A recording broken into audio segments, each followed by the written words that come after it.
Dumelang Absheni Ralocha Sonmanani Mulweni. My name is Naledi Mfoloe, and it is my absolute pleasure to welcome you to the latest edition of the African Diaspora News channel, where we unravel the stories that shape our world and our community. Now, 3 American citizens, including Marcel Malanga, who is son of the failed coup leader Christian Malanga, have just been sent back to the U.S. by the DRC government, and they were part of a failed attempt to actually overthrow the government last year. Now, originally, right, we all know that they were sentenced to death, and those sentences were reduced to life. And now they've been granted presidential pardons and flown back home. Now, let me ask you something. When have we ever seen a government pardon foreign nationals involved in a coup unless there was something else on the table? And surprise, surprise, there is. Now, the US and DRC are cooking up a deal, one that would see America get access to Congo's vast mineral wealth, which is copper, cobalt, gold, and lithium, in exchange for promises of security and peace. Let me repeat that. Resources for security. Let's watch. Equipment and possibly deploy boots on the ground, although nothing has been set in stone. The details are yet to be revealed, and also some of them might not be revealed completely, because remember, it's a war. You don't disclose how you're going to play your game to the enemy, otherwise you will, you know what I'm saying. So I think we're yet to understand more. Could involve both sending troops or training, or I don't know, but I know that they will find the right way. The deal has not yet gone through the Congolese parliament, but officials say it's backed by many lawmakers from the ruling coalition. It's also welcomed by some members of the public, although there are lingering concerns.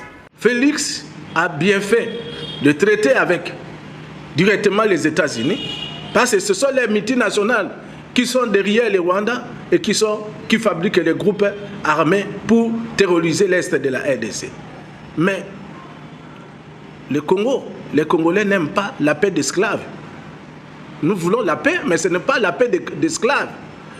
Il faudra que les États-Unis qui cherchent nos minéraux doivent savoir que les minéraux, c'est patrimoine du peuple congolais. Ce n'est pas patrimoine du gouvernement. Sound familiar? That's because it's colonialism rebranded. Congo has been bleeding for generations, and we all know that. From the days of King Leopold to now, the global powers have had their hand in the soil and their boots on our necks. And now they want us to believe that a so-called deal with the same nation that arms the rebels, that controls the IMF, and turns a blind eye to Rwanda and backed M23 rebels is actually going to bring peace. Now let's be real. This is not about peace. It's about control. It's about keeping Congo weak, divided, and dependent. And President Tshisekedi, the way he's moving, he's really not acting like a leader of the people. He's acting like a man making deals for personal survival and not national liberation. Because let's really ask ourselves, why would you free American citizens involved in a coup while Congolese revolutionaries rot in cells or die in the streets? You know, if Pan-Africanism was functioning like it should be, Congo wouldn't even be at the table alone. They wouldn't be signing away minerals unless descendants of Africa across the diaspora were actually involved in the ownership, in the profits, and the protections of those resources.